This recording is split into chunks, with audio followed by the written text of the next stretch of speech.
Backrooms broke a 24's record. A horror movie that started as an anonymous photo of an empty office on a message board is now the single highest-grossing film the studio A24 has ever released. And here's the wild part. Nobody actually owns the thing it's based on. The Backrooms legend began back in 2019, when an anonymous user on a paranormal message board posted a grainy photo of yellow, empty, fluorescent-lit rooms, and captioned it as a place you slip into if you fall out of reality. That was it. No author, no story, just a picture and a feeling. Then a teenager named Kane Parsons, who went by Kane Pixels online, turned that idea into a found footage series on YouTube, uploading the first installment on January 7th, 2022. His videos pulled in tens of millions of views and basically became the official version of the legend, adding a monster and a decaying, lost 1990s videotape look the original post never had. Hollywood noticed fast. In February of 2023, the studio A24 announced a feature adaptation, teaming up with Atomic Monster, Churnin Entertainment, and 21 Laps, with Parsons himself incorporating his very first film. Quick heads up, this one's brand new, released in May of 2026,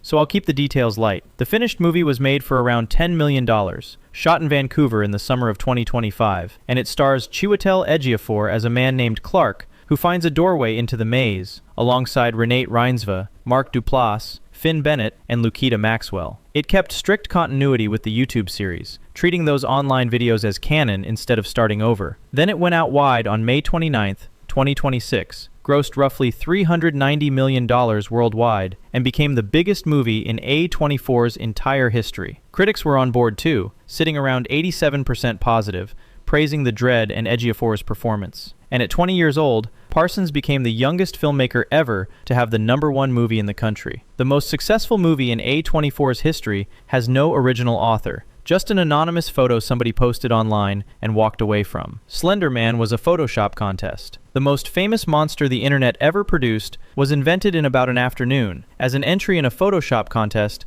that asked people to fake paranormal photographs. In June of 2009, a user on the Something Awful forums named Eric Knudsen, posting under the handle Victor Surge, took some ordinary black and white photos and doctored them. He added a tall, faceless figure in a dark suit standing behind groups of children, and wrote fake captions hinting that the photographer disappeared soon after. That was the whole birth of Slender Man. The character spread across the internet with no single owner, and became the defining example of what people started calling Creepypasta, a horror story copied and pasted from site to site until it feels like folklore. 9 years later, Sony's Screen Gems put out a Slender Man feature film, released on August 10, 2018, directed by Sylvain White. Made for around $10 million, it grossed roughly $52 million worldwide, which sounds like a win until you factor in the reviews, which were brutal, and audiences who savaged it just as hard. The movie followed 4 teenage girls in Massachusetts who summon the figure and get hunted one by one, a generic teen horror frame that critics said completely wasted the mythology. But the film carried something much heavier than bad reviews. In 2014, 2 12-year-old girls in Waukesha, Wisconsin, attacked a classmate, stabbing her multiple times, and later told police they did it to please Slender Man. The victim survived, crawling out to a passing bicyclist,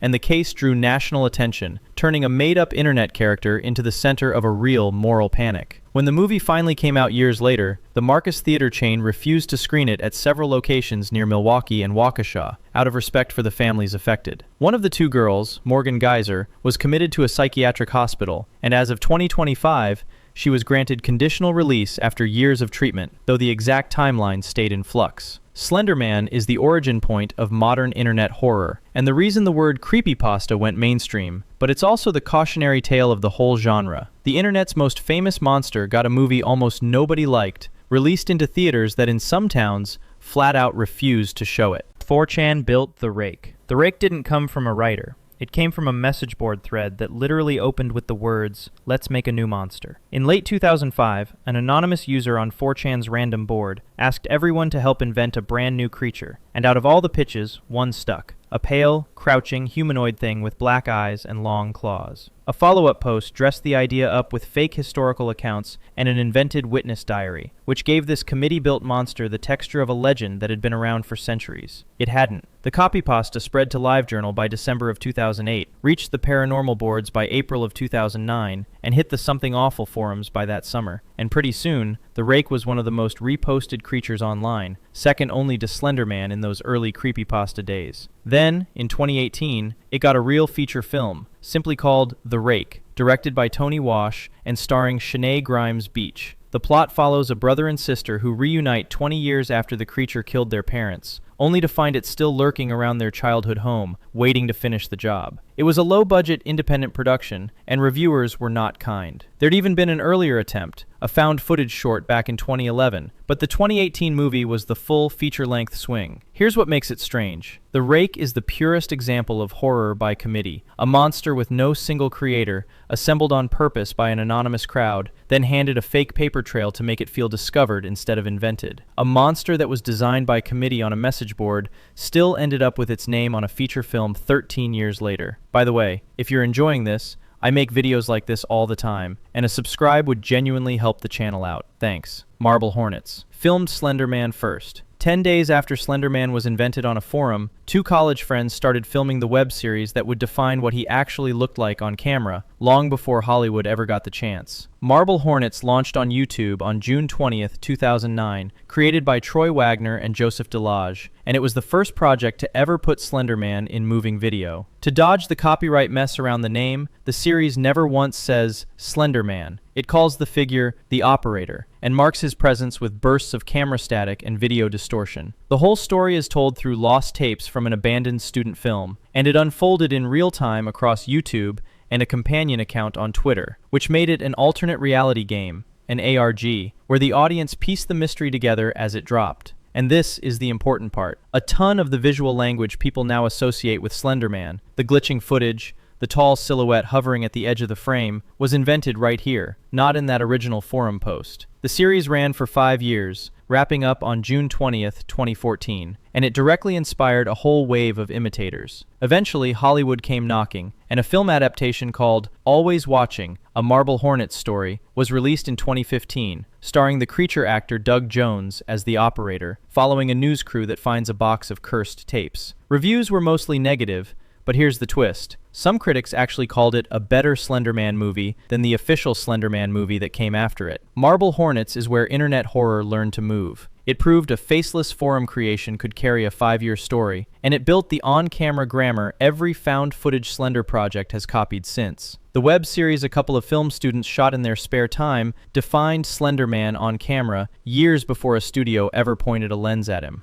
The sleep experiment got 2 movies. One fake science report about test subjects kept awake for a month was so convincing that it spawned 2 completely separate horror movies, made an ocean apart. The Russian sleep experiment is a creepypasta that spread around 2010, first taking off on the Creepypasta wiki, and it describes Soviet-era researchers keeping 5 test subjects awake for 15 straight days using a stimulant gas. In the story, the subjects slowly fall apart, turning on themselves in ways I won't spell out here, and the reason it fooled so many people is that it's written in the flat, clinical style of a leaked government document. But it's fiction. There was never any real Russian sleep experiment, and yet it became one of the most retold horror stories on the entire internet. Then filmmakers showed up. Twice. Irish writer-director John Farrelly adapted it as The Sleep Experiment, released in November of 2022, moving the setting to a 1961 experiment run for a British facility, and swapping the story's supernatural ending for a grounded, psychological one. And completely separately, director Barry Anderson made The Soviet Sleep Experiment, shot in Minnesota, starring former Saturday Night Live cast member Chris Kattan as one of the subjects,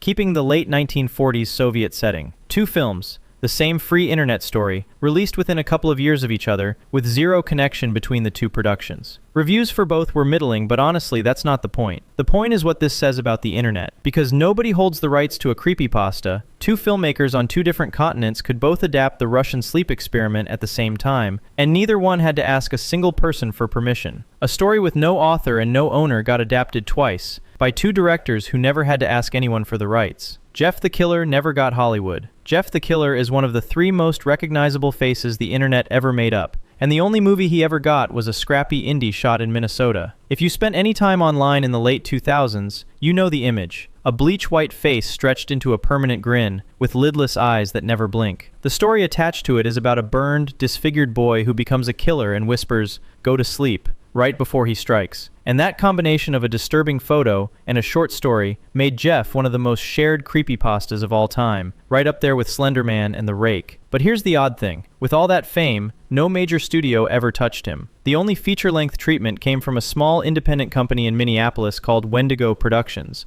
which put out a low-budget film titled simply Jeff, based on the creepypasta, set for release in August of 2023. Beyond that, the character has mostly lived in fan-made shorts and crossover videos. And that makes Jeff the perfect counterexample to something like Backrooms. Same tier of internet fame, completely opposite outcome. The most infamous face in creepypasta history never got a studio picture, just a small independent film most people have never even heard of. The first creepypasta became a film. Before creepypasta was even a word, a guy posted a story about exploring a cave on a free webpage in 2001. And that story is now widely called the very first one. It was titled Ted the Caver, written as a plain first-person account of the narrator and his friend, known only as B, squeezing into a tight passage in an unexplored cave and slowly realizing something down there was very wrong. It's frequently cited as the first true creepypasta, written years before the term even existed, and it basically set the template the whole genre would run on, that slow, patient build, and the insistence that this really happened to me. The author later admitted it was based on real caving trips with a lot of fictional embellishment, which honestly only made the legend stronger. More than a decade later, it got a movie. An independent film called Living Dark, The Story of Ted the Caver, was released in 2013, directed by David Hunt. The adaptation changed things up, replacing the friend B with the narrator's brother Brad, and reframing the whole thing around two brothers reuniting after their father's death. It leaned hard into tight, claustrophobic cave horror, rather than the original's quiet, diary entry dread, and critics were split, partly because that slow original build is genuinely hard to pull off on screen. If you want the historical root of this entire phenomenon, it's Ted the Caver, the template every later creepypasta borrowed from. The story credited with starting the entire creepypasta genre quietly got its own movie, more than a decade after it first appeared on a free webpage. The Blue Whale Panic hit screens. A supposed online game that spread as a global scare about teenagers being pushed towards self-harm turned into feature films in several countries, even as investigators struggled to confirm it was ever real. The Blue Whale Challenge surfaced around 2016, described as a social media game where an anonymous handler assigns a young person a series of escalating tasks over 50 days, ending in self-inflicted death. It set off an enormous international media panic, with news outlets and even governments issuing urgent warnings. But here's the crucial part. Later, more careful reporting found that much of the claimed death toll was never actually verified, and that the whole thing was largely a moral panic, amplified and exaggerated as it spread online. None of that stopped the movies. The scare produced multiple feature films across different countries, including a 2021 Russian thriller directed by Anna Zaitseva about a teenager pulled into the game, along with dramas from Indian and Egyptian film industries built around the challenge and the investigations into it. And most of those films frame the challenge as a very real threat, which is exactly why some critics accuse them of amplifying a story that was never actually substantiated. Blue Whale is the strange entry where the legend wasn't a monster at all, it was a rumor about other people, and the movies made from it got tangled in the same question the panic was: how much of this was ever real? Filmmakers in multiple countries turned a viral scare into movies, even though investigators were never able to confirm the game behind the panic truly existed. A Twitter thread became a movie. The most modern legend on this whole list didn't come from a forum or a creepypasta wiki. It came from a cartoonist live tweeting what he swore was a real ghost haunting his apartment. In August of 2017, a BuzzFeed illustrator named Adam Ellis started posting a thread on Twitter, claiming his new apartment was haunted by the spirit of a dead boy he called David, whose head was caved in on one side. Ellis kept updating that thread through December of 2017, layering in photos, short videos, and unsettling clips of his cats staring at doorways, and it went absolutely massive, pulling him more than 1 million new followers. It turned into a real-time horror event, where millions of people were literally refreshing his feed, waiting for the next Dear David update to drop. And Hollywood was watching. On June 6, 2018, BuzzFeed Studios announced a feature film adaptation, and the movie, Dear David, was released on October 13, 2023, produced by BuzzFeed Studios and distributed by Lionsgate. It fictionalizes Ellis as an illustrator documenting an escalating haunting on social media, while his real life and his relationships fall apart under all the attention, and the film leans straight into its own origin, making the viral thread itself part of the horror. So the more the character posts, the worse things get. The reviews were rough. But the story is the clearest case we have of a live, social media legend jumping straight to a major studio release. Dear David closes the loop on how internet horror even gets born now. It didn't spread as anonymous copy-paste. It spread as one named person's live thread, in real time, with the whole audience watching it happen. A ghost story a cartoonist typed out one tweet at a time ended up as a movie from a major studio, 6 years after that very first post. If you got something out of this, think about subscribing so you catch every new video we put out. Thanks for watching.